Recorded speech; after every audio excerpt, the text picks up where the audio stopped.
အားလုံးပဲမင်္ဂလာပါမိမိတို့ဆော်လေးမှာကြိုဆိုပါရစေ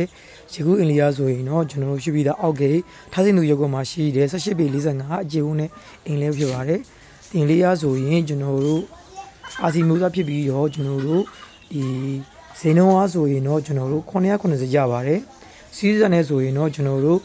650ကြပါတယ်ဒါတော့လက်ရှိရတော့ကျွန်တော်အာစီမျိုးသားလေးပဲဖြစ်ပါတယ်ဒီထဲမှာဆိုရင်ကျွန်တော်တို့အခန်းနှခန်းပါမယ်ဒါကတော့ကျွန်တော်တို့ဖျားကန်ဧကဖြစ်ပါတယ်ဒါတော့သူတို့ဒီ stand ကတော့ TV stand လေးပဲဖြစ်ပါတယ်ဒါတော့ရှောက်လန်းလေးပါရှောက်လန်းကိုကျွန်တော်တို့၄ပေကိုယူထားပါတယ်အိတ်ခန်းကိုကြတော့ကျွန်တော်တို့17ပေကျွန်တော်တို့10ပေယူထားပါတယ်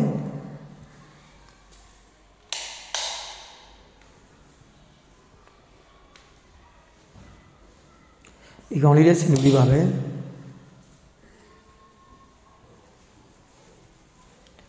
ဒီမှာဆိုရင်ကျွန်တော်တို့မီးဖို့ကုန်ရှိမယ်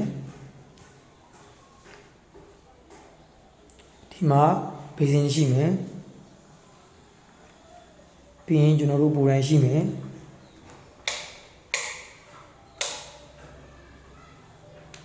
ပြီးရင်ကျွန်တော်ရေချိုးကန်းလေးရှိမယ်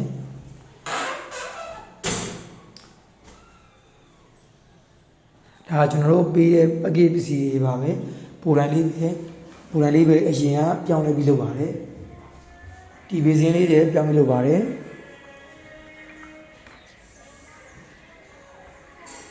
ဒါကတော့ကျွန်တော်တို့စပိတ်တန်လေးပါအင်းကြီးပဲကျွန်တော်တို့ဒီယခုပေါက်စီနေဆိုရင်တော့990ကြပါတယ်အာစီမျိုးစားပါရင်မီးစင်းနဲ့ကြူရပါစီးစားနဲ့ဆိုရင်တော့ကျွန်တော်တို့650ကြပါတယ်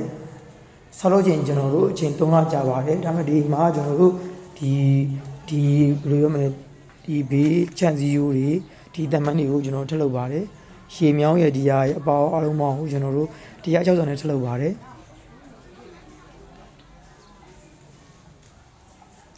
ဆောက်လို့များတဲ့မှာကျွန်တော်ကြီးစွာလို့အနန္တအရှိမိသားစုဒုကျေးဇူးတင်ပါတယ်ခင်ဗျာဒီထဲမှာကလောကန်စင်ပြပါစေလို့လည်းဆုတောင်းပေးပါတယ်ခင်ဗျာရှိခွေလူမျိုးစောက်မယ်ဆိုရင်ကျွန်တော်တို့940 890 290ကိုဆက်သွယ်နိုင်ပါတယ်။ရောင်ငယ်လေးစာများနေဆိုရင်တော့ကျွန်တော်တို့အမတ်1နေ့ခွန်ကြောင့်ရွှေနာ3လမ်းကျွန်တော်တို့20ရက်ကွက်တောင်ပုံမှာရှိပါတယ်။အရှိတကူမှာဆိုရင်တော့ကျွန်တော်တို့မေဒီလမ်းမှာဒီအမတ်1နေ့အမတ်831မေဒီလမ်းမှာနောက်ပြီးတော့ကျွန်တော်တို့ဒီရှေ့ကုန်းတရက်ကိုဖြစ်ပါတယ်။မှတ်တိုင်များဆိုရင်တော့ကျွန်တော်တို့46လမ်းဆုံးနောက်ပြီးတော့ကျွန်တော်တို့အေးဆိုင်မှတ်တိုင်နဲ့နှီးပါတယ်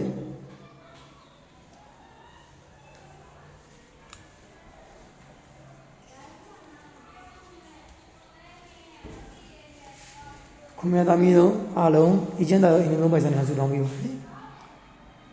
ကျွန်တော်တို့ဝီတော့မှာ